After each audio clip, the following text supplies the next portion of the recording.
Oke, selamat siang kepada teman-teman.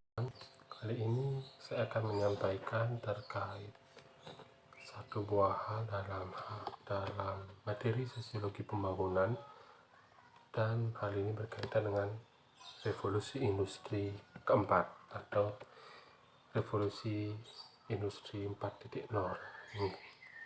Yang barangkali teman-teman sudah pernah melihat ataupun menonton seperti apa yang dimaksudkan revolusi industri ini. Nah, relevansi revolusi industri ini terhadap isu dan solusi pembangunan sebagai salah satu bagian kajian dalam sosiologi pembangunan,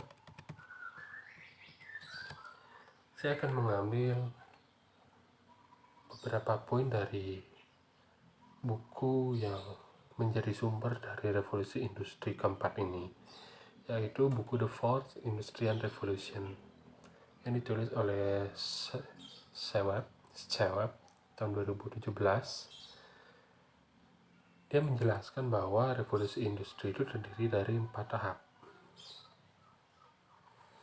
Nah, tahap-tahap perkembangan industri yang pertama dimulai dari penemuan mesin uap, yaitu revolusi industri yang pertama.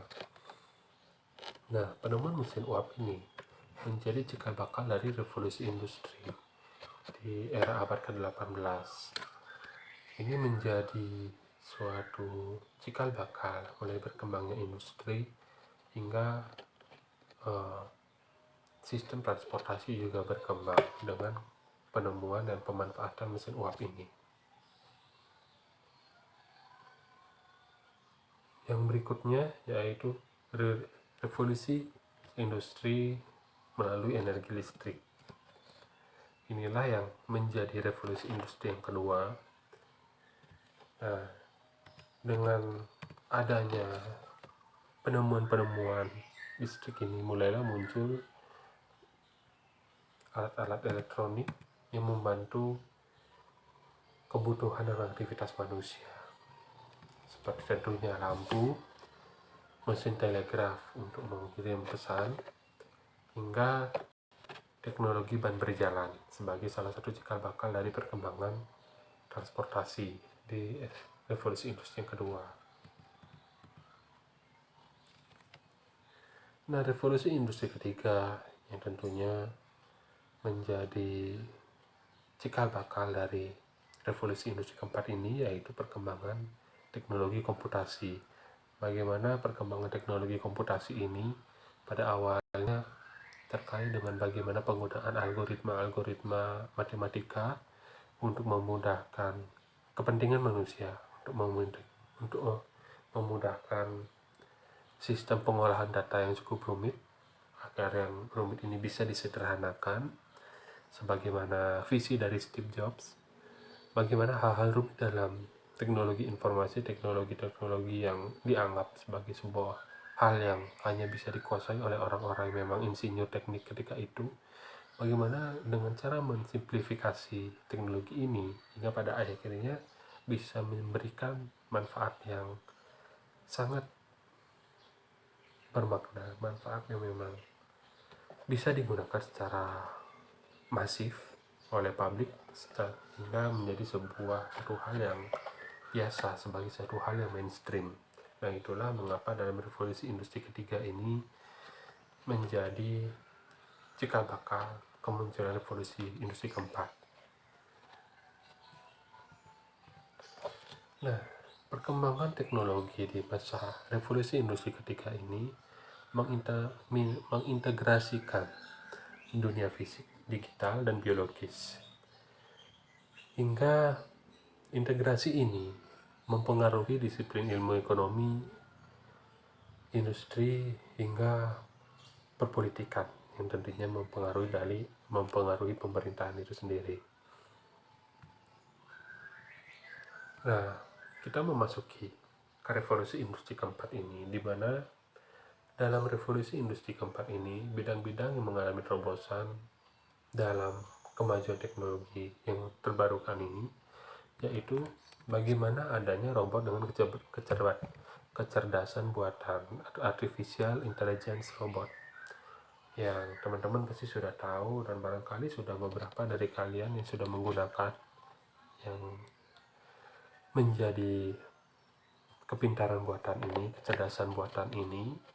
Yang paling sederhana yang bisa teman-teman rasakan yaitu di telepon seluler teman-teman sendiri. Bagaimana telepon seluler yang teman-teman yang gunakan? Tentunya memiliki kecerdasan buatan yang bisa dikatakan itu adalah suatu hal yang masih berkembang, masih sederhana, karena masih terbatas pada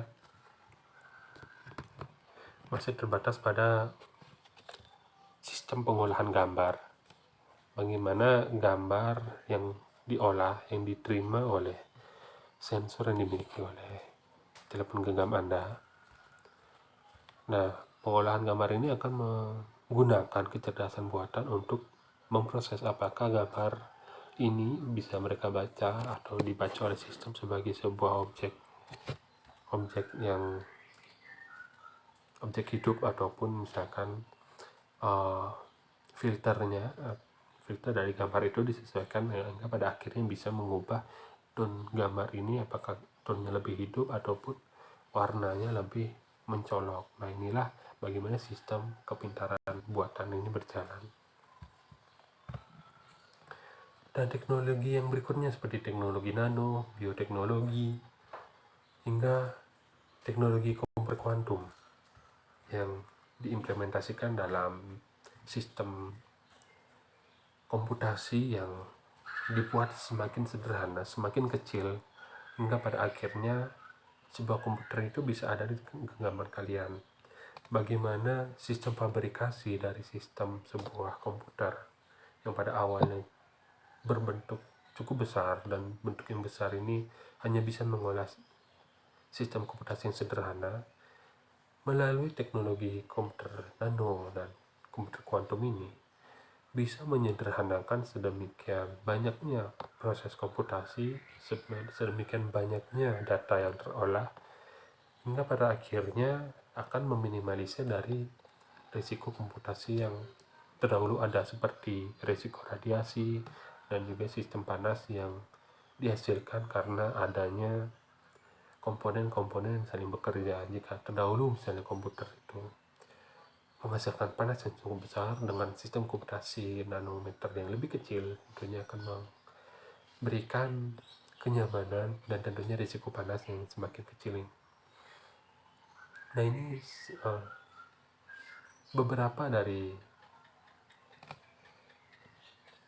timbulan dari revolusi industri ini. Bagaimana juga sistem blockchain melalui produknya yang menjadi rebutan orang-orang saat ini, Bitcoin, Dogecoin, dan sejenisnya, hingga printer 3D yang bisa menghasilkan berbagai bentuk produk yang tidak hanya seperti printer terdahulu yang hanya bisa mencetak di dalam bidang yang datar, tetapi melalui printer 3D kita bisa membentuk sebuah barang dari sisi tidak hanya tinggi dan panjangnya, tapi juga ketebalannya seperti apa. Nah, itulah bagaimana revolusi industri keempat ini nantinya akan menjadi cikal bakal dari pembangunan ke depannya.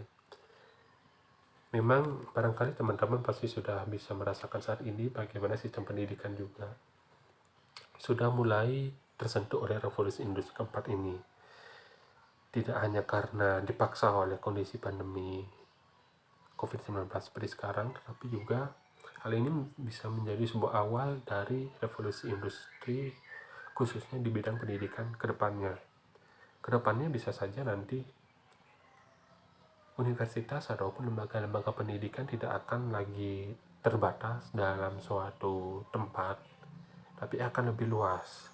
Teman-teman juga sebagai mahasiswa, sebagai peserta pendidikan itu sendiri, nantinya jika memang ada halangan untuk hadir secara fisik, atau istilah milenial yang sekarang, teman-teman ingin lebih mudah, ingin lebih praktis sebagai salah satu bagian dari masyarakat milenial, karena tentunya barangkali teman-teman merasa berbagai macam hal yang ada di dunia pendidikan ini memang sebenarnya sudah cukup usang. Saya pun merasa hal demikian.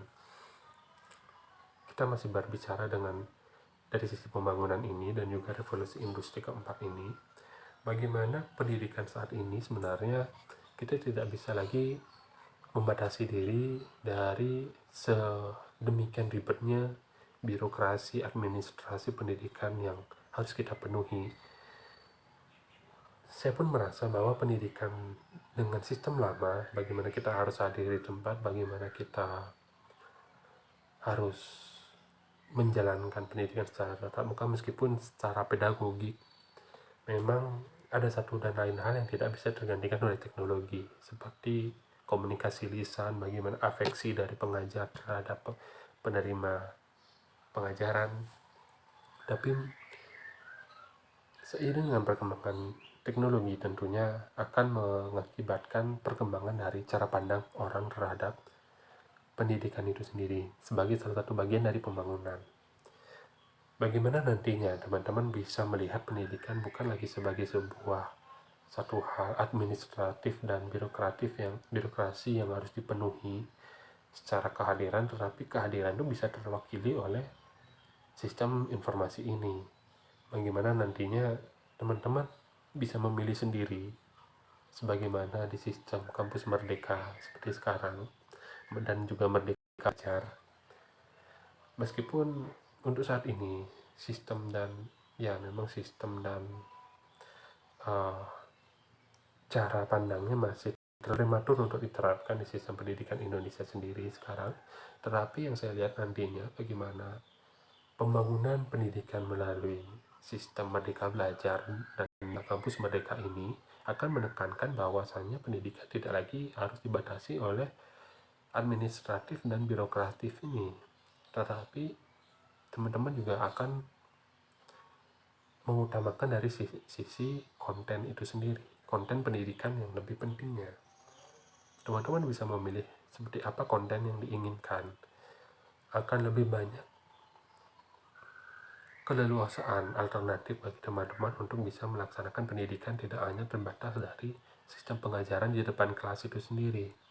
Itulah mengapa reformasi saat ini dalam industri informasi sudah tidak bisa lagi bertahan dengan sistem yang lama. Bagaimana dari penentu informasi itu sendiri, baik itu pemilik modal ataupun dari kaum-kaum yang bisa dikatakan kapital ini, yang mereka mungkin di sistem terdahulu mereka bisa menentukan bahwa kita bisa menentukan arah kita ke depannya seperti apa, hingga pada akhirnya audiens kita bisa mengikuti.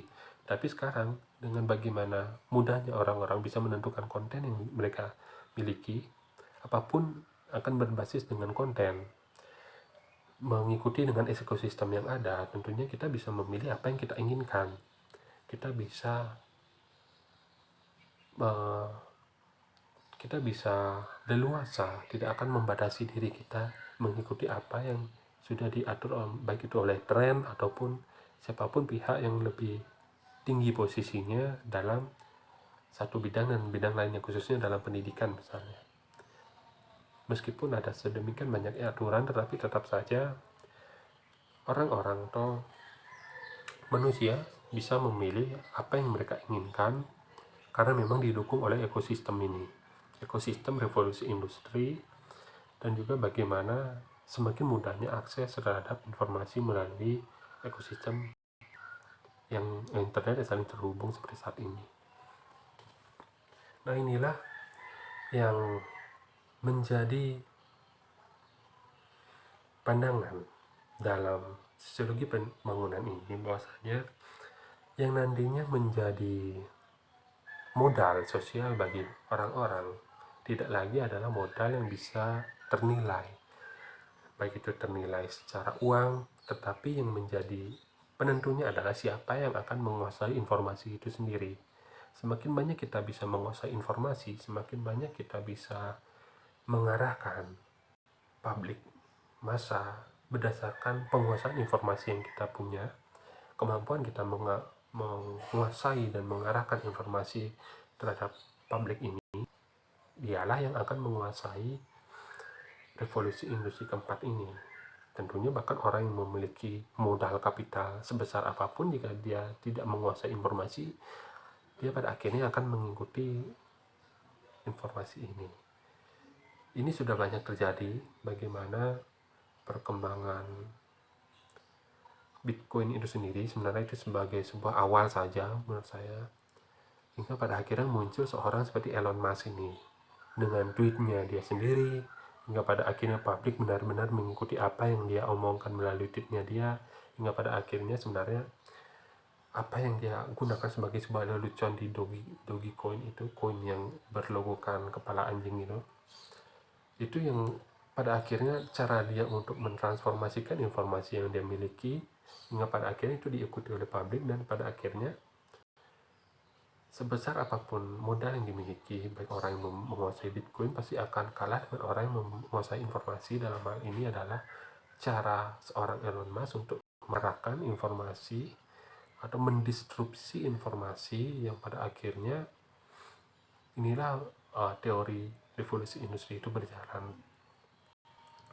Teman-teman yang barangkali sekarang berpandangan bahwa sebagai seorang mahasiswa dalam proses pembangunan ke depannya, ketika teman-teman berharap dengan cara saya akan mendapatkan pekerjaan pasca kuliah, mungkin akan menjamin kesejahteraan, tetapi tetap saja jika teman-teman tidak menguasai informasi akan menimbulkan suatu keresahan, suatu kekurangan dari kesempurnaan kesejahteraan yang ingin teman-teman capai. Inilah mengapa yang perlu kalian tekankan dan pahami untuk berikutnya, yaitu bagaimana cara Anda untuk menguasai informasi, baik itu sebagai seorang mahasiswa sosiologi ataupun akan lebih bagus jika nanti kedepannya berfokus terhadap kehidupan sosial, bagaimana perkembangan sosial saat ini.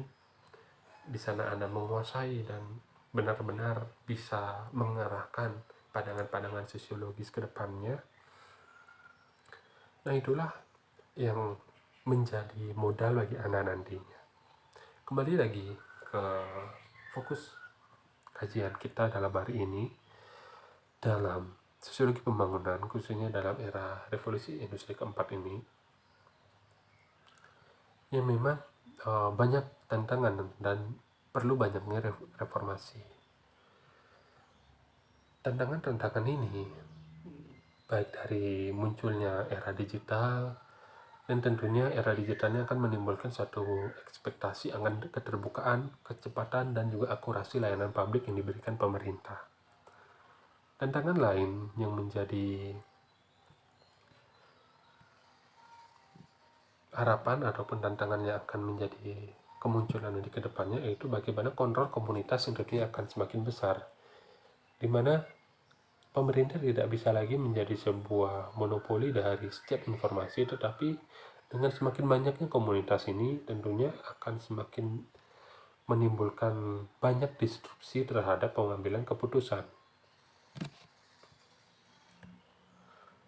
Itulah mengapa pemerintah tidak bisa dari satu sisi dalam menentukan keputusan ke depannya. Nah, kemunculan teknologi sebagaimana sudah saya sebutkan seperti bioteknologi, nanoteknologi, dan juga teknologi informasi itu bisa menjadi pengganti dari sumber daya manusia ke depannya. Inilah yang menjadi ancaman bagi teman-teman yang tidak mau atau skeptis terhadap perkembangan teknologi saat ini, bahwasannya nanti teman-teman bisa tergeser oleh teknologi informasi ini. Dari kecerdasan buatan itu tentunya nanti akan bisa saja mengganti cara teman-teman menerima pendidikan, cara pembangunan itu juga nanti akan berubah. Dan sebagaimana memang beberapa sistem pemerintahan sudah membuat, yaitu bagaimana sistem pelayanan pemerintahan mulai bergeser menjadi e-government, yaitu dengan tujuan agar masyarakat bisa memiliki akses lebih luas terhadap informasi dari pemerintah. Tidak lagi pemerintah memonopoli informasi dari atas ke bawah, tetapi masyarakat benar-benar bisa memberikan input yang sangat luas terhadap pemerintah.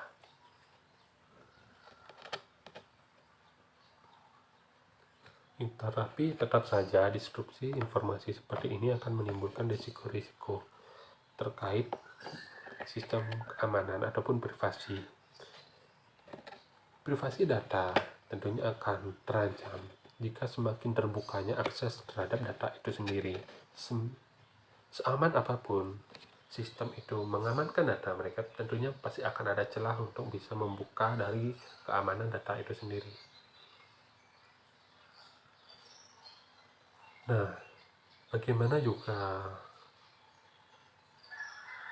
cerita-cerita atau risiko dari kemunculan e-government itu sendiri, yaitu bagaimana kurangnya kesetaraan terhadap akses publik untuk keandalan dari sistem itu sendiri. Seringkali masyarakat mendapatkan bahwa akses internet itu cukup susah, ataupun akses terhadap situs-situs pemerintahan itu yang susah memang karena tidak rutinnya dilakukan maintenance terhadap web itu sendiri. Bagaimana informasi di web yang memang pastinya akan ada gap antara update terhadap ekspektasi dari publik yang mengharapkan informasi itu sendiri, dan juga tentunya akan menimbulkan bias opini publik ketika adanya pemahaman intelektual ataupun pemahaman pengetahuan dari pemerintah terhadap apa yang dipahami oleh publik itu sendiri. Nah, itulah yang barangkali bisa saya jelaskan terkait revolusi industri keempat. Dan solusi terakhir dalam revolusi industri keempat yaitu bagaimana komitmen investasi harus diarahkan terhadap keterampilan dalam mengatur teknologi informasi atau digital skill itu sendiri, itu yang penting. Yang berikutnya yaitu menerapkan dan mencoba prototipe teknologi terbaru, atau bisa dikatakan bagaimana belajar melalui melaksanakan hal-hal, tidak hanya belajar dari satu hal yang tekstual, tapi juga belajar itu dilaksanakan dengan langsung melaksanakan apa yang dipelajari, itu yang learning by doing. Dan yang terakhir yaitu bagaimana kolaborasi dalam sistem sertifikasi atau pendidikan dalam ranah pendidikan. Skill digital ini secara bersama-sama dari dunia pemerintahan itu sendiri, melibatkan industri, akademisi, dan masyarakat, hingga pada akhirnya kolaborasi ini akan mengidentifikasi permintaan dan ketersediaan skill bagi era digital di masa depan. Nah, inilah yang menjadi harapan utama dalam revolusi industri dalam pembangunan ini, yang tentunya teman-teman bisa mempelajari lebih lanjut terhadap artikel-artikel lainnya, ataupun bisa mencari di video-video lainnya sebagai sebuah tambahan referensi. Oke, terima kasih atas kehadiran ataupun partisipasi teman-teman dalam menonton video ini. Jangan lupa untuk memberikan like terhadap video ini di channel ini, dan juga mensubscribe video saya. Tentunya akan semakin banyak subscribe yang teman-teman berikan akan memberikan semangat bagi saya untuk menambah video-video lainnya terkait dengan ilmu sosial, humaniora, dan bagaimana isu-isu terkini saat ini. Oke, terima kasih dan tetap jaga kesehatan kalian.